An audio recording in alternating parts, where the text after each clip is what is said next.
파동의 굴절과 반사 알아봅니다. 굴절과 반사는 같은 상황에서 벌어지는, 동시에 벌어지는 두 가지 현상이다 라고 할 수 있는데, 일단 굴절이나 반사가 이루어질 상황이 언제냐 하면, 조건, 어떤 파동이 진행 중에 매질이 바뀌었을 때, 매질의 변화가 일어났을 때 진행하던 파동은 반사 또는 굴절을 함께, 경우에 따라서는 한 가지만 일어날 수도 있지만 어지간해서는 두 가지가 동시에 일어난다 라고 해야지 되겠습니다. 그러면 매질이 변한다라는 것은 어떻게 해석해야 되느냐?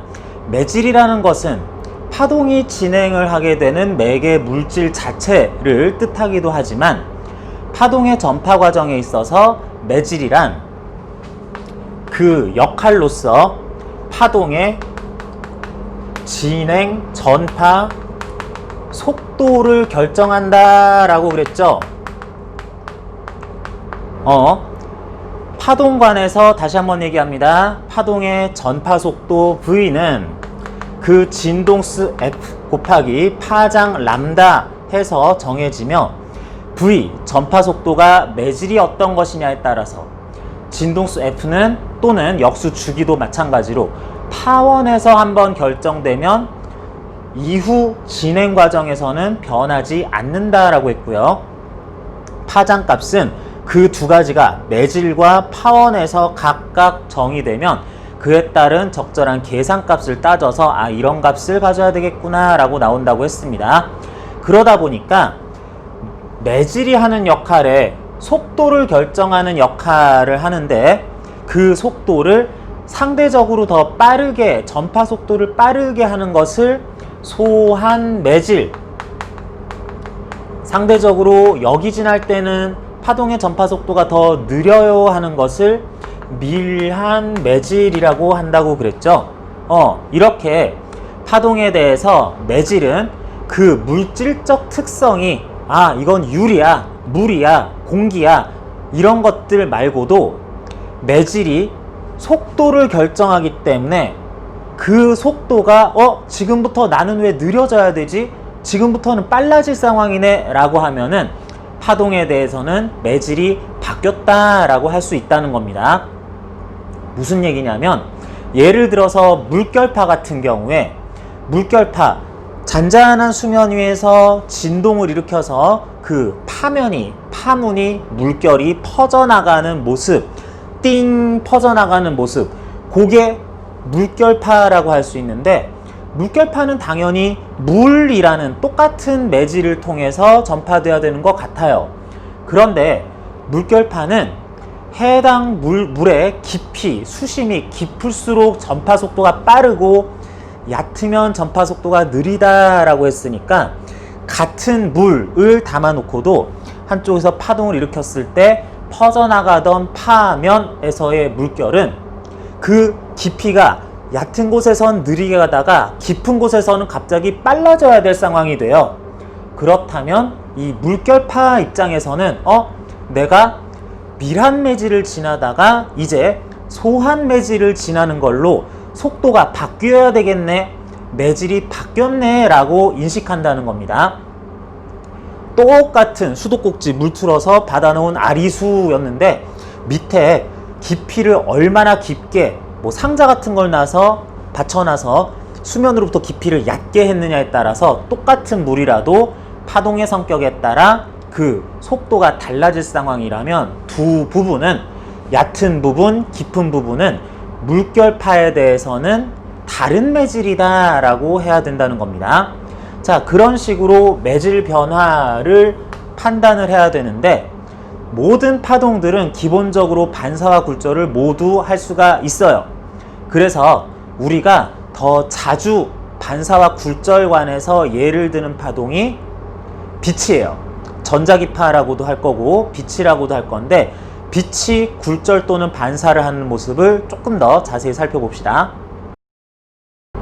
예를 들어서 빛이 어떤 지점에서 발생해서, 이런 파원에서 발생해서 쭉 진행을 하다가 매질 1이라는 걸 통과하다가 매질2라는 걸 만났다라고 해봅시다.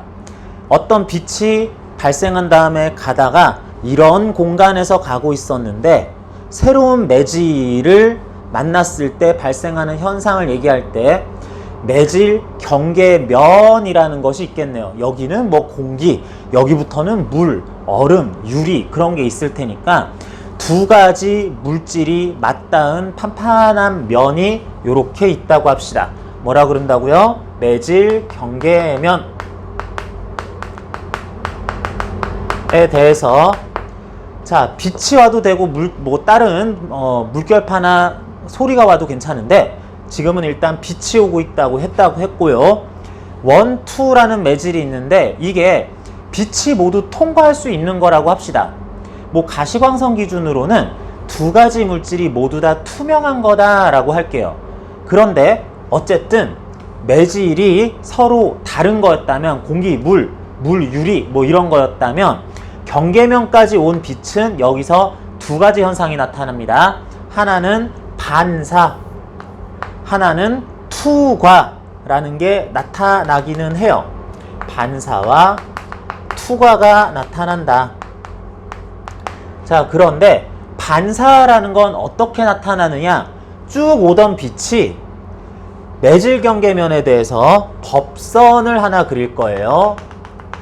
법선이라고 하면은 그 면에 대한 수직인 선, 직선이 될 건데 여기에 법선을 그렸을 때 파동이 원래 진행하다가 매질을 만날 때 법선으로부터입니다. 매질 경계면으로부터 아니에요. 법선으로부터 진행 방향이 이루는 각도, 요거를 입사각이라고 하고요. 입사각을 I로 나타내거나 나는 이 각도가 매질 원 부분에서 법선으로부터의 각도가 속한 뭐 그런 부분이기 때문에 세타 원이라고 할게요. 그랬을 때 반사는 어떻게 일어나느냐?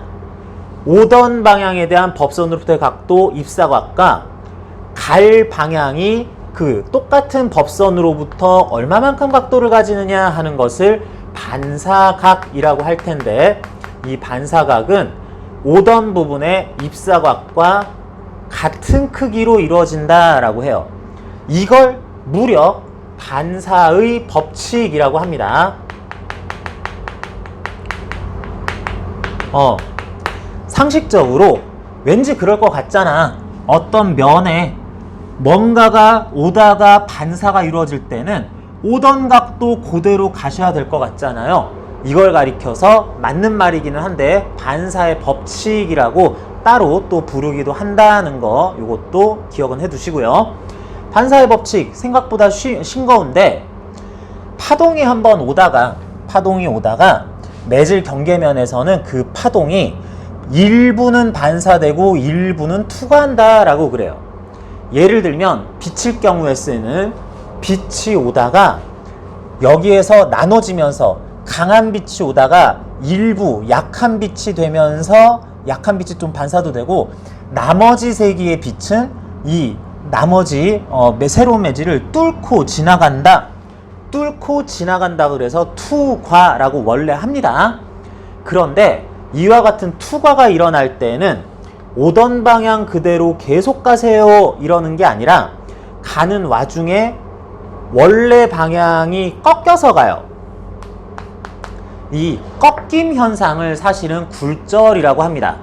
투과 과정에서 뚫고 가는 과정에서 경로가 꺾이기까지 하는 그것을 굴절이라고 하는데 어차피 굴절되려면 투과해야 되고 투가 일어나면 굴절도 일어날 거기 때문에 그냥 굴절이 일어났다라고만 얘기하는 경우가 많이 있어요. 어쨌든 해당하는 파동이 진행하다가 경계면을 만났을 때 경계면에 대한 법선으로부터 굴절파가 진행 방향으로서 이루는 각도, 요것을 굴절각이라고 하고요. 굴절각. 그러면서 굴절각은 R이라고 표시를 많이 하고 이 각도는 매질2에 포함된 부분에 대해서 구한 것이라서 나는 이걸 세타2라고 부를게요. 입사각 세타 1에 대한 굴절각 세타 2가 있다라고 하자. 그래서 요렇게 굴절이 될 건데, 자, 매질이 지금 1에서 2로 중간에 빛이 파동이 진행하다가 바뀌었다라고 그랬어요. 그러면 이게 왜 바뀐 거라고 인식을 해야 된다? 해당 파동에 대해서 전파되는 속도가 여기서 지나갈 때랑 지금부터는 속도가 바뀌어야 되네 라는 게 나타났으니까 바뀌었다, 매질이 바뀌었다 라고 할 수 있을 테니까, 매질 1에서 빛이 파동이 원래 진행하는 속도를 V1이라고 하자. 그리고 지금부터는 이런 속도로 가야 돼 라고 하는 그 속도를 V2라고 하겠습니다. 그러면 V1, V2 파동의 전파 속도는 V는 F 람다씩을 또 만족을 시켜야 되는데, V는 F 람다 V1은 여기서의 진동수 곱하기 여기서의 파장, V2는 여기서의 진동수 곱하기 여기서의 파장, 1 곱하기 1, F2 곱하기 람다 2 하는 식으로 V1, V2를 표현을 해보려고 했는데, 이게 약간 어색하죠? 조금 어색하지 않아요? 뭐가 어색해요? 1에서 진행하던 입사파의 진동수와 굴절해서 2가 굴절해서 나가는 파동의 진동수가 다른 게 어색하다는 겁니다. 원래 시작된 파동이 지나가다가 매질이 바뀌었으면 속도가 바뀌는 건 자연스러운데, 여기 있던 파동, 여기서 지나가고 있는 현재 파동은 어디서 나온 거예요? 파원이 어딥니까? 여기죠? 요거나 요거나 요거나 똑같은 파원에서 나왔다면 파동의 진동수 또는 주기는 파원에서 결정되면 이후에는 변하지 않을 거다. 회절, 굴절, 반사, 중첩 어떤 일이 일어나도 변하지 않을 거다 라고 한다면은 F1과 F2를 구분할 필요가 없겠다. 그러다 보니까 자연스럽게 일단 이런 식이 만들어집니다. V2분의 V1은 F 람다 2분의 F 람다 1, 람다 2분의 람다 1이다 라고 식이 만들어져요. 그런 다음 요게 또 뭐랑 같아지게 되느냐? 원 부분에 속해 있던 요 각도 사인 세타 1하고 코사인 하면 안 돼요. 코사인 세타 2하고 사인 세타 1의 비율과 요런 것들이 똑같다라고 합니다. 이걸 굴절의 법칙이라고도 하고요. 파동 굴절의 법칙이라고도 하고, 또는 그 법칙을 정리한 사람의 이름 따서 스넬의 법칙이라고도 합니다. 자, 이렇게 얘기를 하자. 그러니까 이런 입사각 또는 굴절각 얘기를 할 때 법선으로부터 진행 방향으로의 각도예요 라고 하는 거, 요 나머지 각도 요거 아니라는 거, 파면으로부터 진행 방향으로의 각도 아니라는 거, 요거 잘못하면 각도가 달라지면 식이 틀어지니까 요거 꼭 주의하시고, 보니까 양쪽에서 두 부분에서 F 값이 공통이기 때문에 여기에서 V2분의 V1은 람다 2분의 람다 1은 사인 세타 2분의 사인 세타 1이다 하겠습니다. 요거 사인 세타 2는 R 굴절각이라고 바꿀 수 있으니까 요거를 요 전체를 사인 R분의 사인 I다 라고 쓸 수도 있긴 있어요. 그렇게 쓸 수도 있기는 한데 개인적으로는 이 식을 별로 좋아하지 않습니다. 왜냐하면 예를 들어서 어떤 파동이 매질 2 이쪽 끝에서 시작을 했어요. 그런 다음에 요런 각도로 면에 대해 법선으로부터 같은 세타 2 이루어진 각도로 쭉 갔다고 칩시다.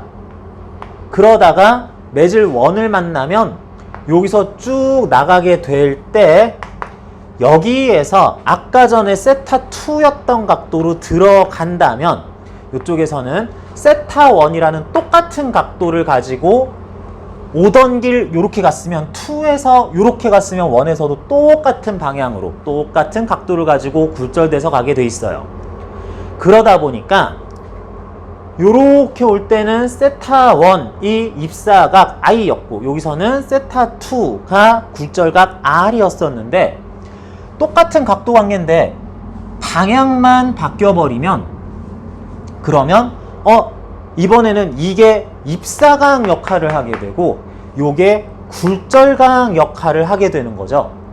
그러다 보니까 입사각과 굴절각이라고 얘기를 해버리면은 공식에서 여기서 어디에서 어디로 가니까 속도 비율이 파장비가 입사각, 굴절각, 아래가 굴절각, 위가 입사각 이래버리면은 굉장히 헷갈리게 돼 있어요. 그런데 어차피 그 굴절, 입사에 대한 굴절, 입사에 대한 굴절 이런 법선으로부터 진행 방향의 각도가 대응 관계를 그게 진행을 실제로 어느 방향으로 하는 건지에 무관하게 이렇게 성립이 된다면 뭐 방향은 모르겠고 1, 1, 2, 2, 1, 2 V2분의 V1은 2분의 1이야 라고 이렇게 쉽게 방향 고려하지 않으면서 써도 괜찮기 때문에 R과 I, 굴절각과 입사각이라는 관계보다는 이와 같이 세타 1, 세타 2 관계를 좀 쓰겠습니다. 그리고 여기 나타난 것이 다른 파동일 때도 굴절 법칙은 그대로 적용이 되는데 그런데 특히 빛이었을 경우에는 내가 지금 실험하고 있는 것이 빛이었을 경우에는 원 매질의 굴절률 N1, 투 매질의 굴절률 N2라는 걸 얘기할 수 있죠.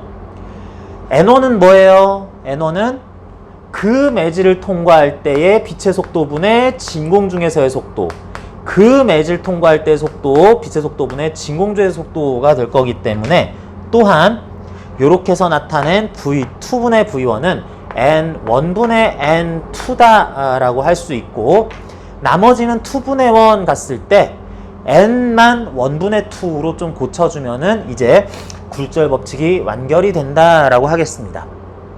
특히 N 1분의 2라고 이렇게 쓴 이 값을 매질 1에 대한 매질 2의 상대 굴절률 N1, 2 이렇게 쓰기도 합니다. 교재에도 또 정리가 돼 있을 건데 이렇게 속도가 빠르고 느린 게 달라서 매질이 바뀐 상황에서의 그 매질 경계면에 오던 빛 또는 파동이 오게 되면 반사 굴절이 함께 일어난다. 그런데 그것들 간의 속도 파장 비율은 똑같고요. 변화된 속도 파장 비율은 똑같고 요 법선으로부터의 각도에 대한 입사각, 굴절각 굳이 그런 말 쓸 필요도 없고 요 각도끼리에 대한 사인 값의 비가 비례하더라. 그리고 V2, V1 이런 걸로 나타낸 것에 대해서 굴절률의 비율, 상대 굴절률이라는 말도 또한 할 수가 있더라 라는 것 용어와 함께 기억을 해줍니다. 그림에서와 같이 매질 1, 2에서 파동의 전파 속도가 각각 V1, V2였더니 파동이 진행하다가 매질이 바뀐 걸 알아채고 이렇게 투과 시에 굴절이 일어났다라고 합시다. 자, 먼저 여기에서 1, 2에서의 빛의 속도 또는 파동의 속도 V1, V2 중에 어떤 게 더 빠른 거라고 할 수 있죠? 또는 1, 2 매질 중에 무엇이 더 소한 매질이다 라고 할 수 있을까요?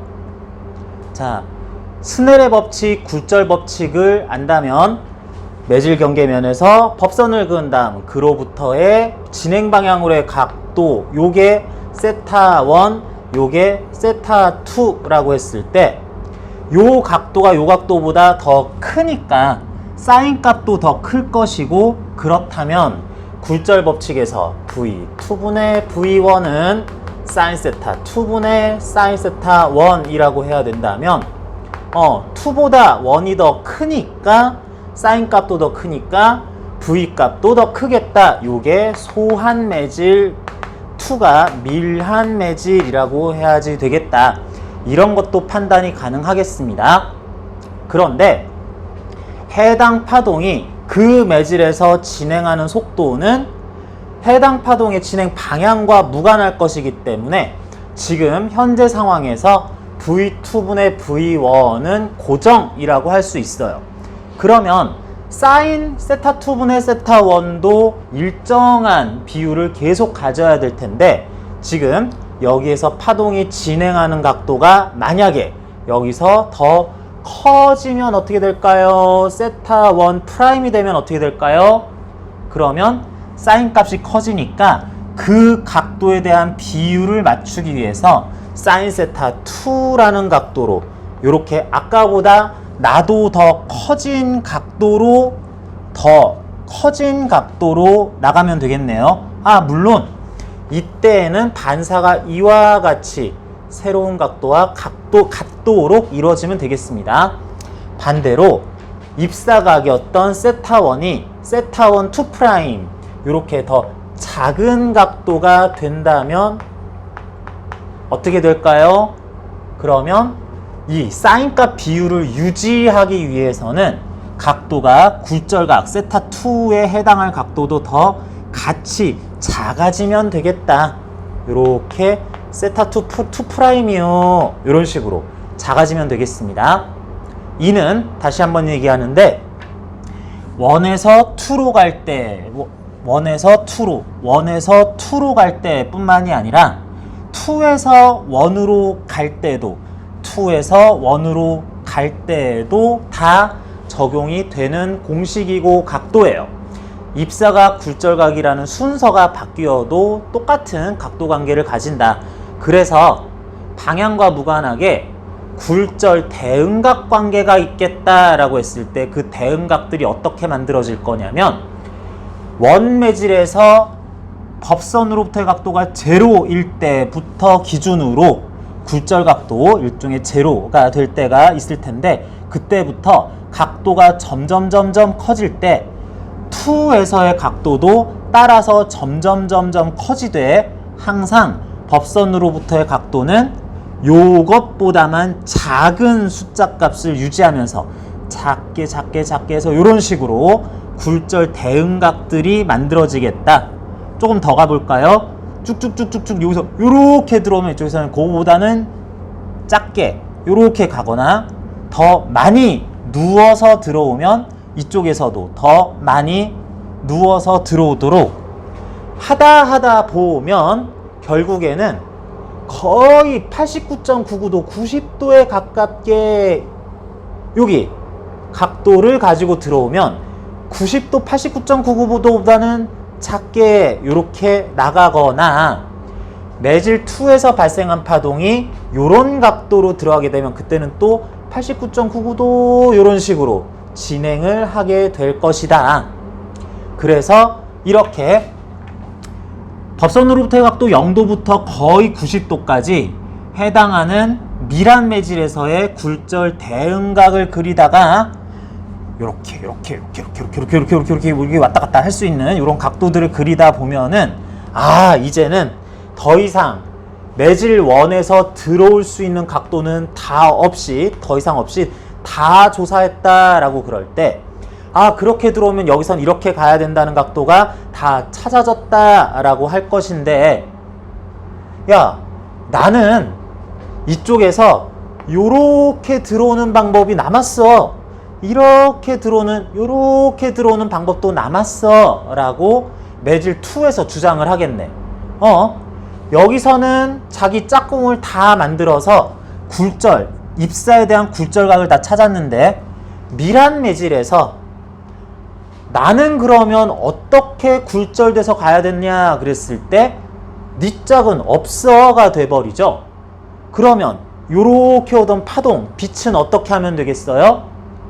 파동이 매질 경계면을 만났을 때에는 반사와 투과가 함께 일어난다라고 했는데 지금은 오직 투과 굴절각을 찾지 못하는 것 뿐이니까 얘는 몰라 그러면 나는 나름 나의 입사각 그대로 반사나 해야지 요렇게 오던 것도 입사각 그대로 반사나 합시다. 요렇게 오던 것도 반사만 합시다.